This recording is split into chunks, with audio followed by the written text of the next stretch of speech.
Halo, selamat siang. Ketemu lagi dengan saya Luciana Darmawan, Lucy, perencana keuangan dari One Shield Financial Planning. Dan seperti biasa, setiap hari Rabu siang, pukul 12.30, kita akan ngobrol-ngobrol santai seputar topik-topik perencanaan keuangan. Jadi kalau misalkan sahabat One Shield punya ide atau usulan mengenai topik seputar perencanaan keuangan yang ingin dibahas di Instagram Live-nya One Shield, langsung ketik aja di message, terus langsung dikirim ke Instagram One Shield. Oke, nah siang ini kita sebelum kita mulai topik hari ini, mungkin kita sapa dulu nih yang udah join ya. Ada Maifas, ada Pak Iskandar. Halo, Halo, siang Pak halo Andoko. Lus. Apa kabar Ya, Pak? baik-baik sekali Lus. Suara Sehat saya jelas? ya?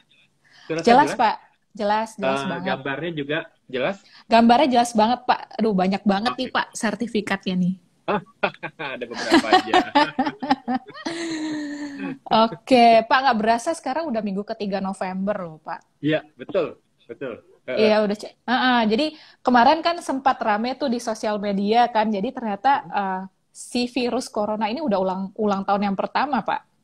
Ya, udah Desember ya, November ya. Berarti dari Jadi pada saat pertama kali ditemukan di Wuhan kali ya? ya pertama kali ditemukan di Wuhan itu kemarin, Iya, iya. tanggal 17 November. Tapi dari 1-2 minggu terakhir kan sudah banyak berita positif ya mengenai hasil uji coba vaksin Iya, gitu ya, dari betul. Pfizer, BioNTech gitu kan ya. Terus kemarin Moderna. Iya, Jadi hopefully segera ya Pak ya.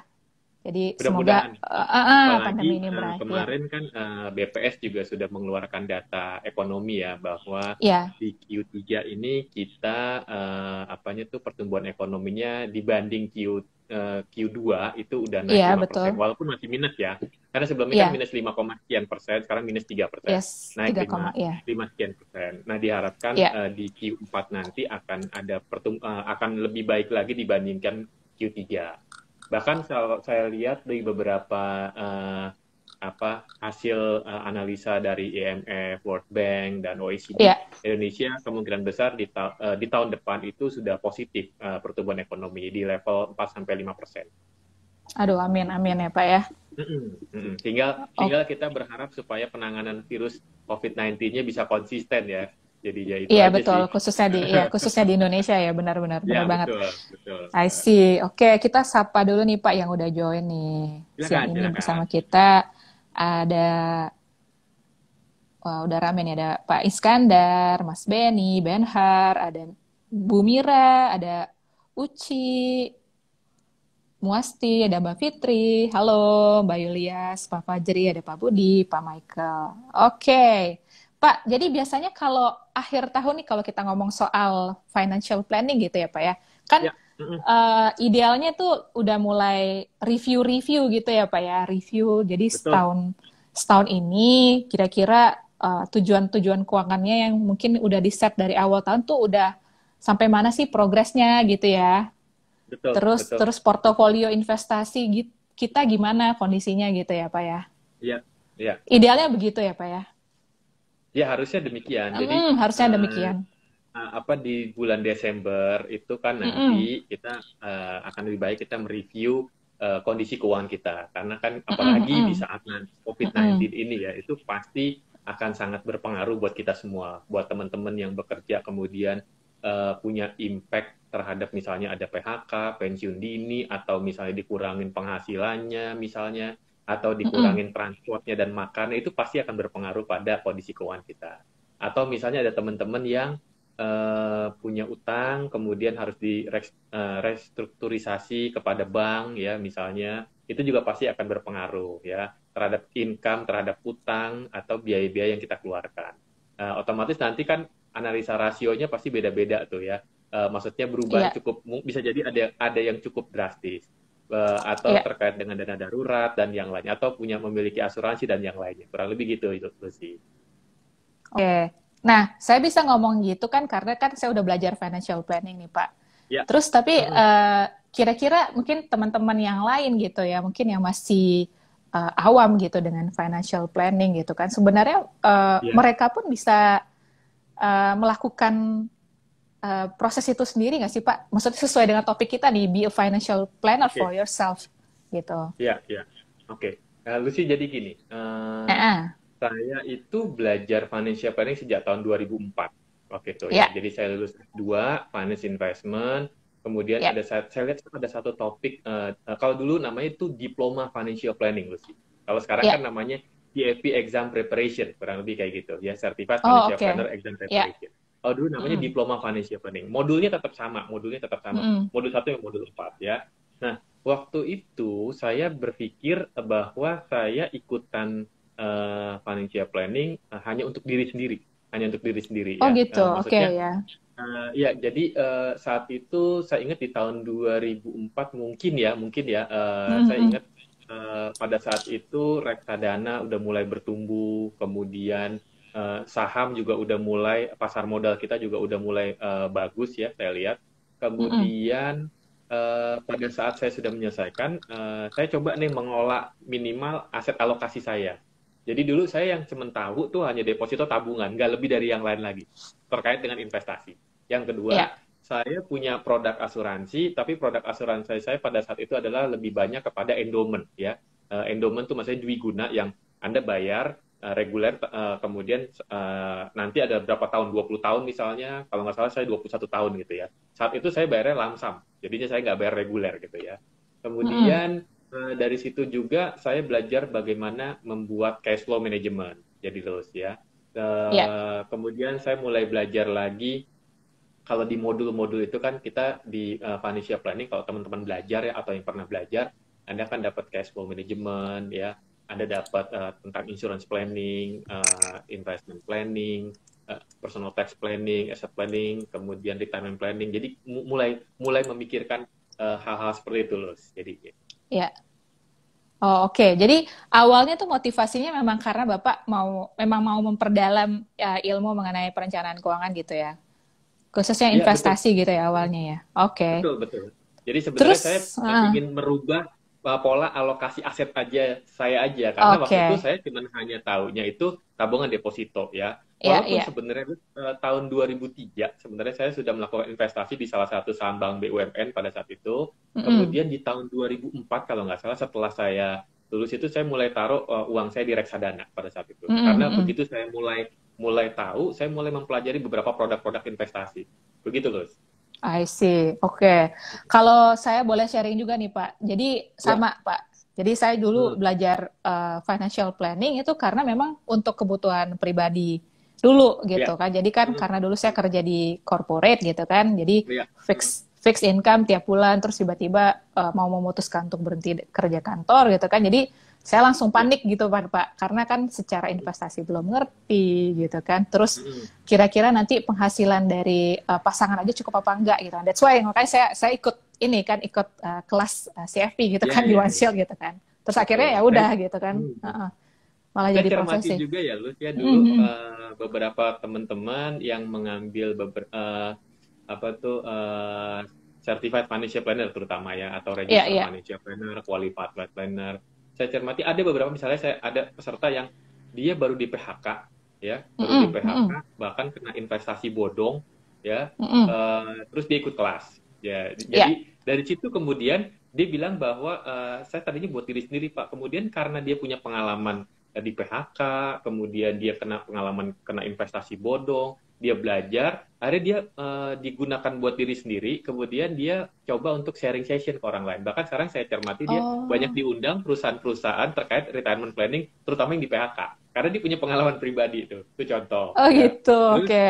yang berikutnya lagi ya, misalnya ada teman-teman yang dulu kerjanya tuh guru piano, bayangin ya, guru Guru piano, dia piano. juga punya guru piano dan dia punya usaha konveksi, kemudian belajar financial planning sampai waktu itu dia bilang, ujian Pak, emangnya saya bisa ya kalau misalnya cuman guru piano atau apa uh, di bidang konveksi, bahkan pendidikannya aja lebih banyak ke desain, bayang aja ke desain ya. Iya. Iya. Kemudian dia ikut kelas, kemudian saya bilang nggak usah khawatir, kamu kan belajar secara sistematis kan, selama kurang Mm lebih -hmm. beberapa ada tahapan pertemuan, Anda belajar step by step gitu ya jadinya. Dan lagi dibimbing untuk misalnya Anda mau jadi benar-benar ujian nanti ya. Dan surprise-nya dia bilang dia lulus gitu ya. Nah, suatu Mm. hari saya call dia misalnya, gimana nih sekarang? Ternyata justru dia belajar, setelah itu membuka mata dia kemudian ambil Iya. S2 lagi tentang general management, dan bahkan Mm-mm. dia masuk ke dalam fintech, bayangin tuh jadinya. Jadi ternyata dengan pengetahuan desainnya, dengan pengetahuan financial planningnya, dia kemudian bisa membuat sebuah perusahaan fintech, itu contoh misalnya. Ya. Oke. Atau ada lagi Oke. nih Lutz, misalnya ada Ya. Mm. murid saya juga dulu lulusannya S2 finance, kemudian dia ikut kelas, pulang pergi, bahkan ada yang dari Jakarta Bandung, Jakarta Makassar, Jakarta Bali, misalnya Surabaya, Medan gitu ya. Nah, dari situ kemudian mereka ngambil S2-nya tentang finance, dibikin sebuah tesis, kemudian jadilah Mm-mm. tesisnya itu sebuah usahanya dia sampai sekarang menjadi sebuah perusahaan, ada dalam tanda kutip fintech maupun financial planning. Jadi banyak saya lihat terus ya, I see. Iya, yang Pak. mulai banyak sekali mereka melihat bahwa kayaknya penting nih saya belajar financial planning. Satu lagi loh. Iya, Dulu iya. ada peserta juga guru kimia di Al Azhar loh, Guru bayangin tuh, guru kimia. kimia di Al Azhar. Iya, guru kimia. Iya. Dia bilang tadinya buat diri sendiri, kemudian Iya. akhirnya wah kayaknya ternyata banyak manfaat, jadi bikin sebuah consulting. Sampai sekarang saya lihat masih berjalan tuh. Itu contoh lagi. Oh, oke. Jadi semuanya tuh didorong dengan kebutuhan pribadi dulu gitu ya, Pak ya. Iya, Gitu. iya, Kenapa betul, orang butuh betul. belajar perencanaan keuangan. Tapi gini, Pak, kan kebanyakan itu orang-orang tuh berpikiran kalau eh, perencanaan keuangan itu hanya untuk Ya. orang-orang yang sudah berduit gitu ya, Pak. Berduit gitu kan ya. Kalau menurut Pak Andoko sendiri itu siapa sih sebenarnya yang butuh mengerti Oke. mengenai perencanaan keuangan gitu ya? Baik, itu memang jargon yang sering disebutkan ya, bahwa kayaknya financial planning cuma buat orang-orang menengah ke atas aja deh, atau orang-orang Iya, kaya iya. misalnya. Mm. Padahal ternyata justru financial planning sangat dibutuhkan buat mereka yang justru penghasilannya pas-pasan misalnya. Oke, Mm.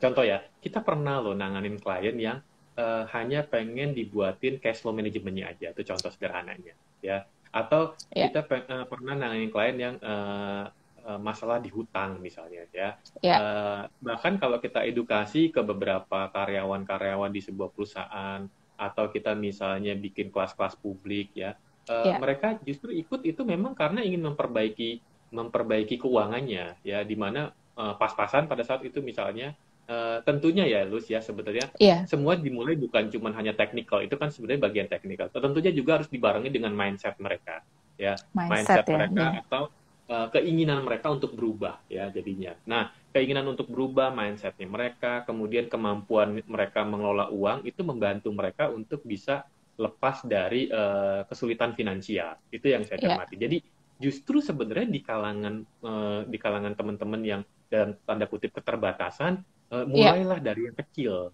Kan katanya ada jargon atau ada pepatah yang bilang, kalau Anda nggak bisa mulai uang yang kecil, Anda nggak bisa dikasih uang yang besar, kan kurang lebih gitu jadinya. Ya Iya, iya. kan? Oke. Jadi sebenarnya intinya gitu ya, Pak ya. Maksudnya memang harus dari mindset ya dulu. Memang harus ada keinginan untuk berubah dulu gitu, untuk memperbaiki Betul. kondisi Ya, keuangan gitu kan ya. Terus ya, barulah betul. mulai mencari ilmu financial planningnya gitu ya, Pak ya. Iya, betul, betul. I see, I see. Oke. Kalau gitu Pak, sebenarnya cara memulainya gimana sih Pak gitu? Kalau misalkan kita mau mulai nih untuk membenahi Oke, keuangan pribadi, mau belajar tentang perencanaan keuangan gitu kan, bisa nggak sih sendiri oke. gitu? Oke, sebenarnya sih bisa Mm, aja sendiri ya. Anda bisa mm, belajar dari buku, bisa ikut seminar, training, kemudian atau mm. mungkin tanya sama teman-teman misalnya, ya nggak tanya sama orang tua misalnya ya. Hanya kalau pengalaman saya personal atau beberapa teman-teman saya lihat nih, ada beberapa teman-teman di sini yang join nih adalah para peserta-peserta Certified Financial Planner, saya cermati ya. Dengan Anda mengikuti beberapa kelas-kelas khusus atau kelas sertifikasi, itu paling tidak meningkatkan kompetensi Anda, meningkatkan pengetahuan Anda, meningkatkan kompetensi Anda, sehingga mau nggak mau kan pengetahuan Anda jadi lebih baik dibanding yang sebelumnya. Seperti yang saya lakukan. Tadinya saya nggak Ya, ngerti itu yang namanya bagaimana mengelola cash flow misalnya. Akhirnya saya buat tuh cash flow yang fixnya kayak apa, yang variabelnya kayak apa, yang misalnya harus diprioritasin yang mana, ya itu contoh sederhana ya. Kemudian kalau udah mengelola uang itu udah bagus, ada expense-nya, ada surplusnya. Sekarang uangnya mau kemanain surplusnya gitu ya. Kalau cuma di tabungan deposito aja, Lucy tahu sekarang deposito itu sekarang hanya 3% di buku 4. Bunga deposito 3% setahun loh, bayangin Lucy. Ya enggak? Apalagi tabungan lebih parah lagi kali ya, mungkin 0,1%. Ya kan? Nah, dengan cara itu kemudian kita mulai nih nanti mencari beberapa alternatif investasi apa yang lebih baik dibandingkan deposito. Misalnya mulai sekarang ada obligasi. Pemerintah gencar sekarang nih menerbitkan obligasi, baik itu yang ORI, SBR, ST, atau sukuk retail misalnya. Itu contoh.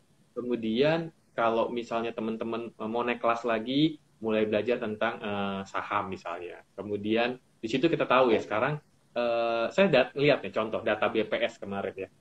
Jadi dengan kata lain saya harus terbiasa nih dengan data ekonomi makro. Dengan kita belajar financial planning, terutama dengan investasi, teman-teman harus juga mulai mengamati kira-kira kalau data ekonomi seperti ini apa sih yang diuntungkan industrinya misalnya contoh. Seperti kayak contoh COVID ini contohnya teman-teman ya. Ternyata justru nggak semua industri tuh hancur gara-gara COVID gitu kan. Ada industri yang diuntungkan. Contohnya adalah industri jasa kesehatan itu diuntungkan ya, farmasi lah, rumah sakit, beberapa ada yang diuntungkan. Dokter-dokter yang profesi tertentu. Contoh Lucy, saya punya klien waktu itu di saat lagi ketemu sama klien saya, dia seorang dokter kulit ya, Lucy.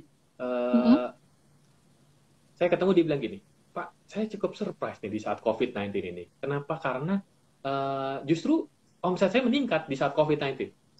Dia bilang, loh, kenapa Pak? Dia bilang, karena ternyata pada saat PSBB, Lus, itu banyak orang yang stres kan, ya nggak? Di rumah aja, dia nggak bisa kemana-mana, stres kan. Pada saat stres mulai itu ada perubahan di kulitnya dia, entah itu gatal-gatal, merah, jerawatan, dan yang lain. Ini terjadi setelah PSBB-nya mulai longgar, transisi, banyak yang pada justru datang ke sana. Itu contoh jadinya.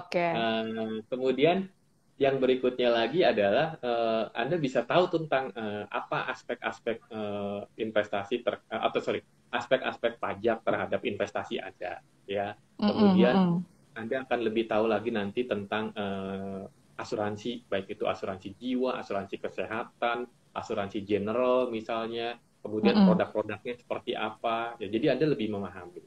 Ya, kurang lebih gitu loh sih. Oke, itu jadi itu kemanfaatnya gitu ya Pak ya. Jadi tadi kalau misalkan nih kita baru mau mulai belajar perencanaan keuangan, berarti mulai dari basicnya dulu gitu ya Pak ya, untuk manage cash flow gitu ya Pak ya. Paling penting itu adalah di cash flow management. Cash flow management dulu, oke. Betul. Jadi teman-teman bisa belajar sendiri, tapi kalau mau lebih mau lebih powerful, mau lebih punya dampak atau impact yang sangat besar buat Anda, saran saya Anda coba ikutin beberapa sertifikasi tertentu, karena di sana semakin sertifikasinya, contoh ya, kita di OneShield kita punya associate wealth planner, kemudian kita punya qualified wealth planner, kita punya register financial planner, kita punya certified financial planner. Semakin tinggi yang Anda ikutin dalam konteks tadi tuh, yang paling tinggi itu certified financial planner, itu semakin jam belajarnya makin banyak, kompetensinya makin tinggi gitu jadinya. Kemudian juga teman-teman dapat sharing session dari beberapa fasilitatornya juga makin luas gitu. Jadi networknya juga makin berkembang. Nah, kebetulan kita ada Lus nanti tanggal 28 November buat teman-teman atau teman-teman yang sudah pernah ikut bisa info ke teman-teman yang lain bahwa kita akan tanggal 28 November di akhir tahun yang terakhir ini kita bikin kelas Certified Financial Planner. Silakan daftar nanti lewat oneshield.com. Silakan. Ya. I see, ya. Ya sih Pak, kalau saya boleh sharing pengalaman pribadi juga gitu ya. Misalnya dengan kita mengikuti kelas pendidikan untuk sertifikasi itu. Jadi kita benar-benar tahu dari basic teorinya dulu gitu ya Pak ya. Betul. Tadi dan plus kan yang mengajar itu kan memang orang yang udah experience, sudah menangani klien dengan berbagai masalahnya. Jadi kita bisa tahu implementasi di lapangannya itu seperti apa sih gitu kan, impact dari perencanaan keuangan gitu kan ke kehidupan klien gitu kan. Terus ya udah setelah ikut yang pendidikan formalnya, lulus ujian sertifikasinya, ya udah nanti kita bisa yaitu ikut berbagai macam kelas online ya kan Pak, apalagi kan masa pandemi ini banyak banget gitu kan. Betul. Iya, kelas-kelas betul. untuk pelatihan terkait topik-topik perencanaan keuangan yang bisa diakses oleh Iya. teman-teman gitu kan Pak. Nah, Bapak ada tips nggak sih maksudnya biar teman-teman ini bisa mengakses sumber yang apa ya, sumber yang terpercaya lah gitu Pak untuk belajar perencanaan keuangan itu ada tipsnya nggak sih? Maksudnya selain dari Oke. misalnya dari lembaga pendidikan Eh, ya. paling sederhana aja ya. Di kami di Wancit Mm-hmm. itu sudah running kelas perencana keuangan itu sejak tahun 2012-13 kurang lebih ya.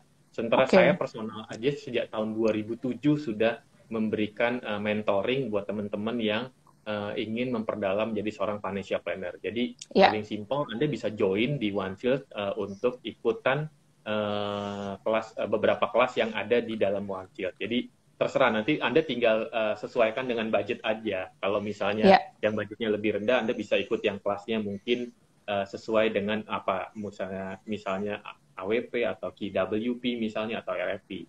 Kalau misalnya Anda mau benar-benar fokus buat bukan cuma hanya diri Anda, tapi juga buat sharing ke orang lain, Anda bisa ambil yang Certified Financial Planner karena disitulah International Financial Designation. Kalau Anda teman-teman coba cari ketik di Google aja, Certified Financial Planner salah satu yang diakui oleh internasional.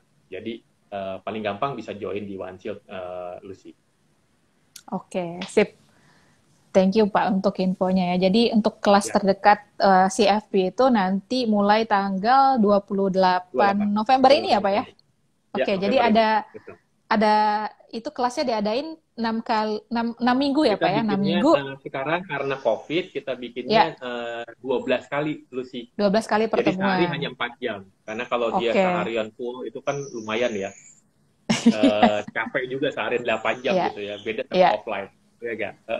I see. Jadi itu kelasnya Sabtu Minggu berarti ya Pak ya? 6 minggu ya? Sabtu Minggu, betul. I Sabtu Minggu. see. Oke, jadi misal buat teman-teman nih yang tertarik atau mungkin saudaranya, tetangganya mau belajar perencanaan keuangan, bisa langsung kontak aja kita di OneShield karena kelas terdekatnya bentar lagi udah mau dimulai nih, tanggal 28 November.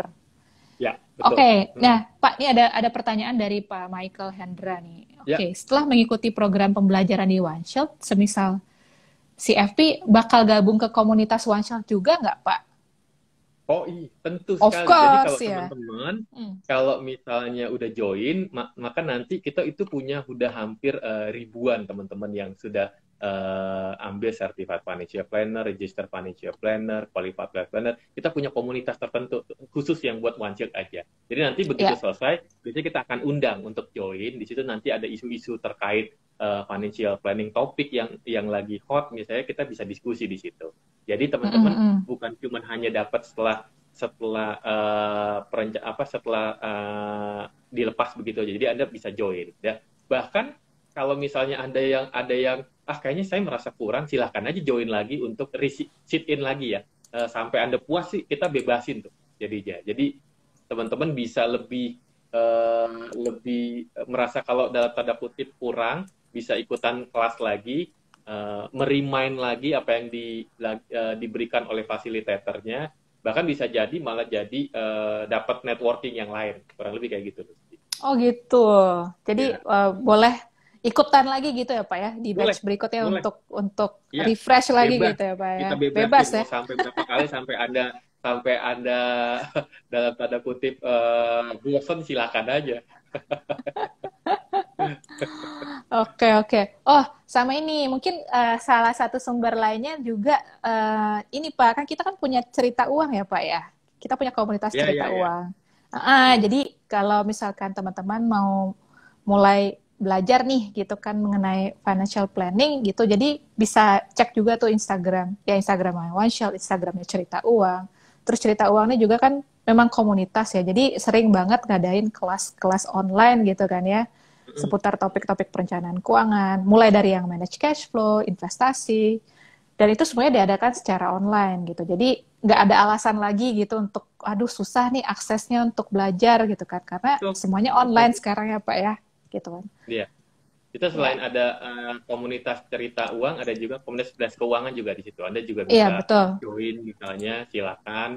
Atau misalnya bahkan OneShield sendiri kita suka bikin kelas-kelas misalnya untuk publik, biasanya juga kita gunakan juga selain komunitas cerita uang, komunitas cerdas keuangan. Iya, oke. Jadi sebenarnya sumbernya banyak sekali gitu. Jadi Ya, teman-teman harus bijak saja memilih sumber informasi yang memang terpercaya gitu ya, Pak ya. ya, betul. Mm-mm. Oke, siap, siap, siap. Oke, kita coba cek lagi nih Pak, ada pertanyaan yang masuk dari oke, Mbak atau Mas GoVaps nih yang masih misterius. Siapakah namanya? Oke, kalau hanya belajar untuk atur keuangan keluarga, apa harus ikutan kelas CFP, Pak? Saya nggak mau jadi perencanaan keuangan gitu, Pak. Tadi kan saya udah Tapi, sebutin ya bahwa sebenarnya kita mm-mm, bisa belajar sendiri kok. Anda bisa belajar dari tadi buku, bisa dari iya, seminar, training, dari IG Live seperti ini, iya, webinar dan betul. lain. Gampang. Sekarang gampang sekali belajar keuangan kalau saya lihat ya. Jadi Iya, betul. pilihannya ada di Anda sendiri. Silakan. Oke, jadi disesuaikan dengan kondisi dan kebutuhan masing-masing gitu ya Pak ya. Ya, Dan mungkin saya mau ya. menambahkan juga, Hmm. Mbak atau Mas GoVaps juga bisa akses ke website kita di www.oneshield.com karena di situ kita selalu memberikan artikel-artikel terkait topik-topik perencanaan keuangan gitu. Jadi benar-benar yang mulai dari basic gitu. Jadi benar-benar buat orang yang belum ngerti pun bisa mulai belajar dengan baca-baca artikel di situ. Bahkan kita juga punya kalkulator ya, Pak ya? Ya, ya, bisa cek nanti Ya, di websitenya OneShield. iya. Jadi misalnya mau hitung-hitung gitu kan, udah belajar dana darurat itu udah ngerti. Tapi ngitungnya gimana? Gak usah repot-repot, bisa langsung pakai aja kalkulatornya di website OneShield. Oke, Betul. terus pertanyaan berikutnya nih Pak, dari Pak Hmm. Iskandar. Oke, sebagai independent financial planner, kita harus punya firma dulu nggak sih Pak, firma consulting sebelum kita bisa untuk menawarkan jasa kita ke klien? Atau tanpa Oke. firma kita bisa punya klien? Sebenarnya, kalaupun tanpa firma, Anda juga bisa kok menawarkan jasa Anda tanpa harus membuat sebuah perusahaan ya. Hanya Mm-mm. kalau untuk beberapa perusahaan, biasanya terutama perusahaan besar, ketika mereka melakukan undangan atau bidding, biasanya mereka tuh mulai menggunakan badan hukum. Jadi mereka lebih senang melakukan transaksi untuk mereka yang sudah memiliki badan hukum. Kurang lebih seperti itu. Walaupun individu bisa aja ya, walaupun individu silakan aja. Oke. Jadi lebih baik dimulai dulu gitu ya, Pak ya. Jadi Ya, lebih start baik sih dari menurut saya sih mulai aja. ya, Mungkin dari diri sendiri dulu, ya. tanpa badan hukum. Seiring waktu nanti begitu ternyata udah mulai banyak permintaan dari klien-klien yang lain, mulai memikirkan badan hukum. Mungkin badan hukum yang sederhana aja dulu, misalnya persekutuan perdata. Kemudian seiring waktu nanti bisa CV atau ke depan bisa PT. Jadi tujuannya adalah biasanya perusahaan-perusahaan besar itu mereka kalau melakukan transaksi bidding, apalagi kalau nilainya besar, mereka tuh minta bukan cuman hanya status badan hukumnya, tapi juga laporan keuangan. Kurang lebih kayak gitu loh sih. Oke, oke. I see. Oke, nah Pak, oke balik lagi ke topik merencanakan perencanaan Ya, keuangan untuk diri sendiri gitu kan. Kalau menurut Pak Andoko itu uh, kalau dari sisi klien gitu ya, gitu. mm-mm. Uh, Kapan sih orang tuh bisa oke, kalau untuk manage cash flow kayaknya gue bisa sendiri nih gitu kan. Tapi kalau kayaknya untuk misalkan topik apa gitu harus ke profesional. Ada Oke. batasan kayak gitu nggak sih Pak? Menurut saya Mas, iya, maksud saya gini, mungkin untuk di cash flow Anda bisa lakukan sendiri, ya. oke, ya, Kemudian untuk begitu udah masuk ke dalam insurance misalnya, ya. insurance itu kan mulai Anda tahu tuh ya tentang produk-produk asuransi, tentang apa itu asuransi jiwa, apa aja produk-produk yang terkait ya. Tentunya setelah sampai situ Anda butuh orang lain. Dalam konteks di sini adalah butuh untuk ibaratnya gini loh sih. Saya mau ke Mm, dokter, dokter mm, udah mm, kasih mm. saya nasihat nih ya bahwa Anda nih sakitnya A, B, C dan D misalnya. Tapi Anda butuh obat ini gitu. Dengan kata lain Anda harus datang ke orang datang misalnya ke teman-teman yang terkait produk-produk asuransi ya itu contoh atau gini bisa juga gini ternyata anda juga membutuhkan jasa seorang personal tax atau Anda membutuhkan jasa seorang konsultan pajak. Walaupun di modul financial planning itu ada yang namanya personal tax, tapi mungkin untuk case tertentu Anda membutuhkan jasa seorang konsultan pajak seperti itu. Atau di situ ada juga belajar tentang asset planning, perencanaan warisan. Tapi mungkin Oke, untuk buat sebuah surat wasiat Anda membutuhkan seorang notaris di situ jadinya. Atau misalnya dalam konteks Anda sedang melakukan ada gugatan hukum misalnya terkait keuangan misalnya, Anda membutuhkan seorang pengacara. Kurang lebih seperti itu. Jadi tentunya dengan kita berinteraksi dengan berbagai macam profesi sesuai dengan bidangnya masing-masing dan ada kaitannya dengan ini materi kita atau kaitannya dengan masalah yang dihadapi oleh kita, itu memperkaya kita loh sebenarnya itu jadi. Oke, sip. Jadi ya kita mungkin untuk teman-teman gitu, maksudnya perlu untuk memahami setiap step-step dalam perencanaan keuangan gitu. Tapi mungkin kalau misalkan ada keterbatasan pengetahuan gitu kan mengenai pajak gitu, saya sendiri juga nggak paham. Pak Andoko tuh pakarnya gitu kan ya Pak ya. Jadi ada baiknya kita tanyakan ke orang yang lebih ahli gitu kan Pak ya. Gitu ya, betul. Intinya ya. Oke. Ya, jadi at least contoh start dulu nih. Ya. Bahkan pada saat saya membuat sebuah perusahaan pun, walaupun saya mengerti tentang perpajakan individu, tapi kan saya lebih banyak udah jarang mengurusin corporate tax ya. Jadi saya harus mengundang konsultan pajak untuk melihat efek-efeknya apa di masa yang akan datang. Kalau saya pakai badan hukum ini, CV, Persatuan Perdata, atau PT bisa di masa yang akan datang. Jadi saya tahu nanti pengaruhnya. Dan apa pengaruhnya pajak buat bisnis saya, misalnya. Itu contoh. Atau misalnya contoh lagi ya, saya punya apartemen nih. Kebetulan apartemen saya itu saat ini lagi di PKPU. Anda tahu nggak PKPU, teman-teman? Pembayaran, kewajiban, pembayaran utang, kalau nggak salah gitu ya. Nah, itu apa efeknya buat kita kalau misalnya teman-teman misalnya ternyata waktu beli apartemen itu ternyata masih PPJP, belum AJB, belum akte jual beli. Karena ada case kayak gitu, mau nggak mau saya harus hire lawyer untuk itu. Saya harus tanya sama mereka apa impact-nya terhadap kita. Itu contoh sederhananya. Jadi semakin banyak teman-teman berinteraksi dengan profesi-profesi lain, jadi kita malah justru lebih kaya sebenarnya pengetahuan. Itu kalau menurut saya. Dan seorang perencana keuangan itu sebenarnya lebih banyak didesain itu jadi seorang generalis kalau menurut saya, Lucy. Ya, jadi kita mengetahui banyak hal, tapi kita tentu saja untuk bisa lebih tahu detail kita harus bertanya atau melakukan interaksi dengan profesi-profesi lainnya. Ya, kurang lebih seperti itu. I see. Jadi memang harus tetap perlu kolaborasi gitu kan ya Pak ya dengan praktisi-praktisi dari bidang lain gitu ya Pak ya. Oke, ini ada pertanyaan dari Pak Iskandar lagi nih. Sebagai praktisi keuangan, seberapa jauh sih kita harus menguasai tentang undang-undang dan regulasi perpajakan? Karena kan kita bukan orang pajak, jadi nggak perlu belajar dong tentang pajak terlalu banyak. Baik, menurut saya ya, Anda pelajari yang terkait dengan individu aja.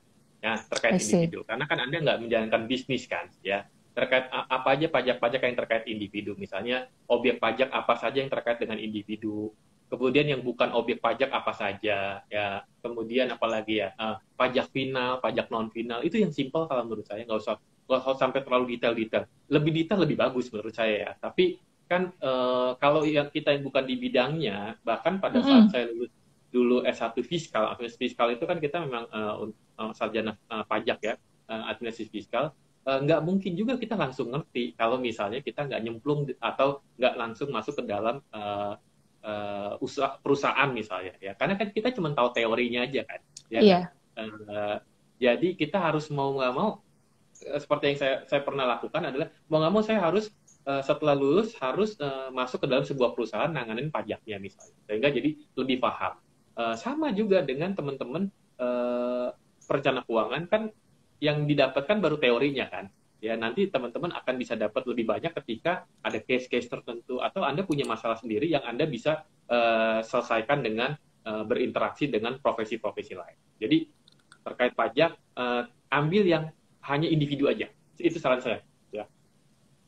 Oke, tipsnya at least nguasain yang individuanya untuk individu ya Pak ya, untuk perpajakan. Atau kalau mau Anda bisa ambil brevet A misalnya. Kalau mau lebih detail tentang pajak, ambil brevet A. Itu kan yang terkait hanya orang pribadi atau individu. Gitu. Iya.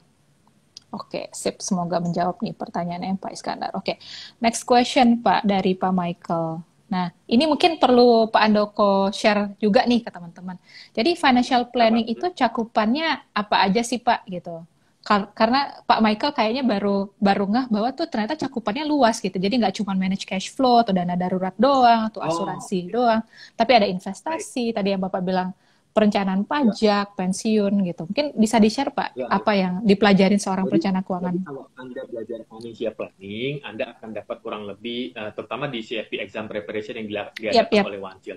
Yang pertama, di modul 1 Anda akan belajar tentang konsep financial planning, perencana keuangan. Hmm. Kemudian Anda belajar manajemen hutang, Anda belajar bagaimana menganalisa laporan keuangan pribadi Anda. Ya. Kemudian Anda belajar tentang the basic of principal investment, yaitu time value of money, kalau menurut saya. Nanti di modul 2-nya, teman-teman akan belajar tentang investment. Apa itu investasi, kemudian apa konsep resiko dan return, kemudian teman-teman akan belajar tentang reksadana, tentang saham, tentang obligasi, derivatif, asset allocation. Nah, itu yang akan teman-teman terima nanti di modul 2 investment. Di modul 3-nya Anda akan belajar tentang perencanaan asuransi.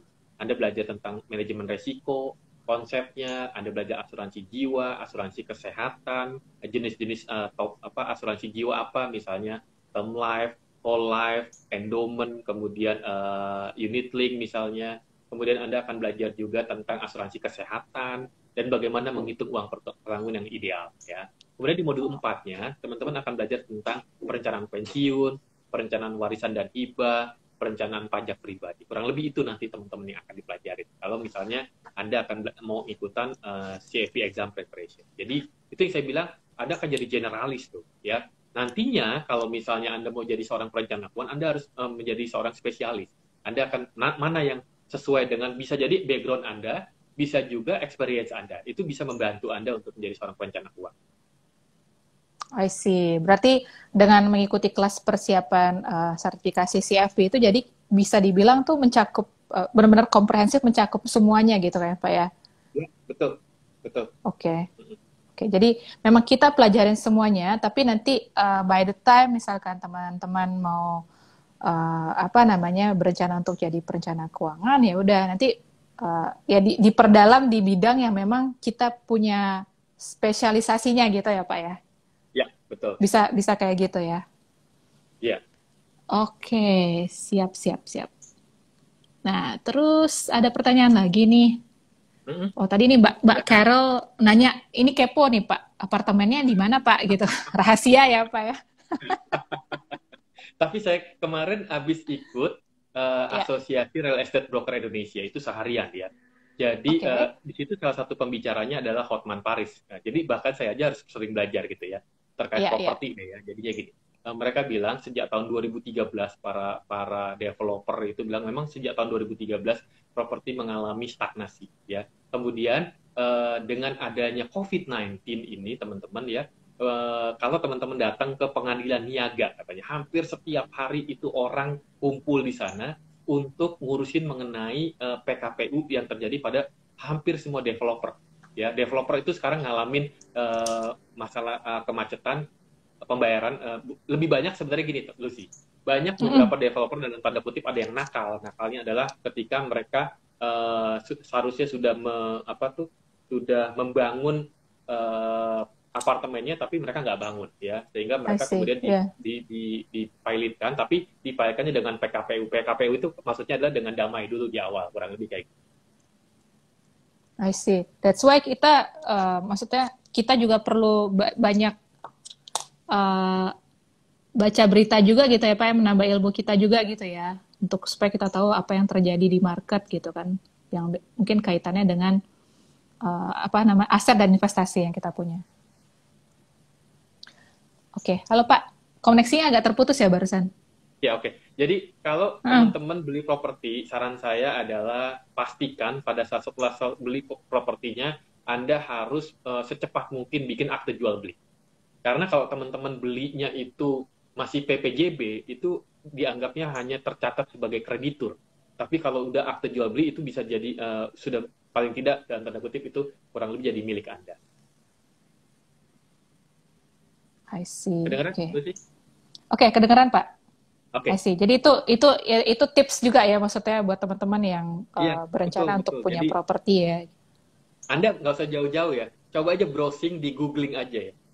Developer mana yang kena masalah PKPU namanya. PKPU itu penundaan kewajiban pembayaran utang. Itu sekarang udah saya lihat banyak banget tuh. Coba perhatiin aja di situ, browsing aja. I see. That's why penting banget kita banyak-banyak baca berita ya Pak ya, nambah ilmu Iya, betul. pengetahuan ya. Maksudnya supaya Iya, betul. jangan sampai kita ya terdampak gitu kan ya Kak, saat kita mau membeli properti, saat kita mau investasi gitu ya Pak ya. Ya, saya nggak mengatakan bahwa properti itu jelek ya. Jadi tetap bahkan dalam kehidupan kita Iya, iya. selalu berkaitan dengan properti gitu ya. Tapi kita harus benar-benar memilih karena untuk membeli properti itu kan Anda harus nilai jualnya, nilai yang dibutuhkannya kan cukup besar kan ya. Satu contoh lagi ya teman-teman gini. Ketika Anda beli properti, contoh dengan apartemen tadi, kemudian Anda lewat bank, misalnya ya lewat bank, Anda masih nyicil, ternyata si propertinya itu tidak membangun, ya Anda pasti tetap harus bayar loh sama bank ternyata, karena dia dua perjanjian yang berbeda. Atau dalam artinya posisi kita sebagai konsumen lemah banget kan. Jadi itu makanya kita mesti hati-hati Iya, melakukan iya. investasi. Iya. Itu peranan penting juga ketika kita belajar financial planning terkait dengan investment gitu ya. Memang Iya, teman-teman iya. kalau di materi financial planning properti nggak disentuh, tapi kita tahu bahwa properti itu salah satu tools juga untuk kita memaksimalkan aset. Jadi kita mau nggak mau perlu belajar tuh tentang properti. I see. Thank you nih Pak udah sharing Pak Ya. dari pengalamannya juga.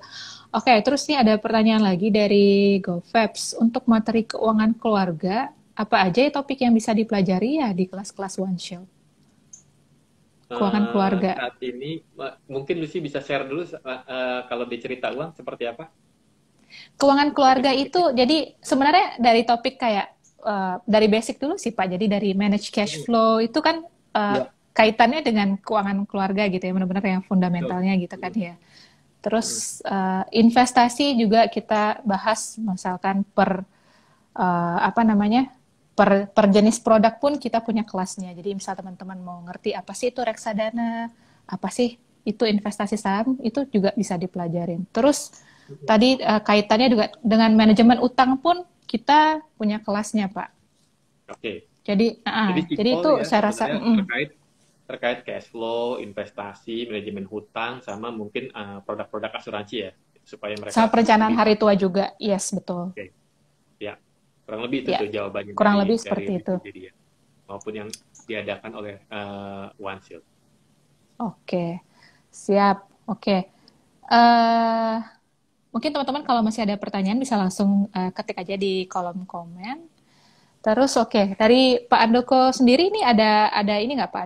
Ada tambahan apa lagi nih gitu untuk jadi gini teman-teman. Ada benefit juga ketika Anda membuat perencanaan keuangan buat diri Anda sendiri. Yang pertama itu Anda jadi punya roadmap-nya, ya, punya roadmap atau punya kompasnya, kurang lebih kayak gitu, ya.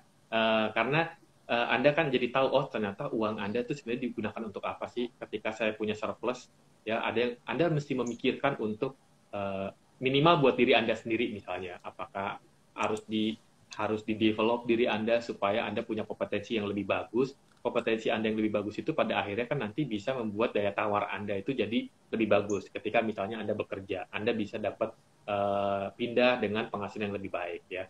Kemudian yang berikutnya lagi, ketika Anda punya surplus, Anda kemudian uangnya mau dikemanain, gitu kan, harus tahu ya. Nah, kalau para milenial nih, kemarin saya habis bahas di Komunitas Cerdas Keuangan, para milenial nih biasanya kalau ngomongin investasi ada 3 pertanyaan. Pertanyaan pertama adalah, kenapa sih gue mesti investasi, gitu jadinya. Ya. Terus pertanyaan yang kedua adalah, berapa sih gue mesti harus investasi? Ya. Kemudian pertanyaan ketiga adalah, kemana gue harus investasi? Jadi, dengan belajar investasi, Anda bisa tahu tuh, seperti apa gambaran tentang investasi, kemudian produk-produk investasi, apa kaitannya ekonomi makro terhadap investasi yang ada di Indonesia misalnya, ya. Kemudian setelah itu Anda sebenarnya dengan punya perencana keuangan, apalagi misalnya meng-hire seorang konsultan, Anda tuh punya coach, punya pendamping. Jadinya bayangin ya teman-teman, seorang juara dunia aja, dia tetap membutuhkan seorang coach, seorang pendamping, seorang pelatih. Belum tentu dia lebih hebat daripada Anda kan, ya nggak? Tapi paling nggak dia bisa menunjukkan misalnya Anda mengalami sebuah kekeliruan, ya itu contoh. Jadi manfaatnya bisa membuat Anda jadi lebih maksimal, mengefisiensikan waktu Anda. Seringkali juga teman-teman, ketika saya ketemu orang-orang yang high net worth individual, mungkin secara aset, total aset income pun dia jauh lebih besar daripada saya. Tapi mereka ternyata tetap membutuhkan, ya, membutuhkan seorang profesional untuk menjadi tadi saya bilang pendampingnya atau menjadi apanya tuh semacam apa? Kadang-kadang juga semacam kalau di dokter itu apa? Nah, kalau misalnya kita nggak percaya sama dokter yang pertama, kita datang lagi ke dokter yang kedua misalnya, apa namanya Kayak itu? second opinion gitu ya Pak ya biasanya. Second opinion, kurang lebih kayak gitu. Iya, Jadi iya. dia butuh second opinion untuk seorang profesional dan membantu mereka Oke. juga untuk soalnya gini, para high net worth individual, mereka ketika naruh uang di bank, misalnya di atas 1 miliar aja ya, misalnya, Ya, itu kan sebenarnya mereka sudah punya RM kan, ya nggak?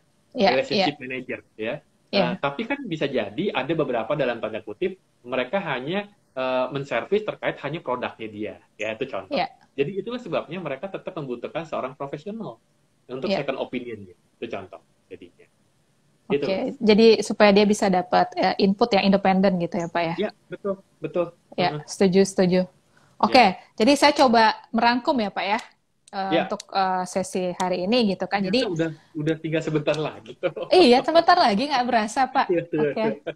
Jadi sebenarnya tadi yang keywordnya itu yang tadi seperti Pak Andoko bilang tuh semua harus start dari mindset dulu gitu ya Pak ya.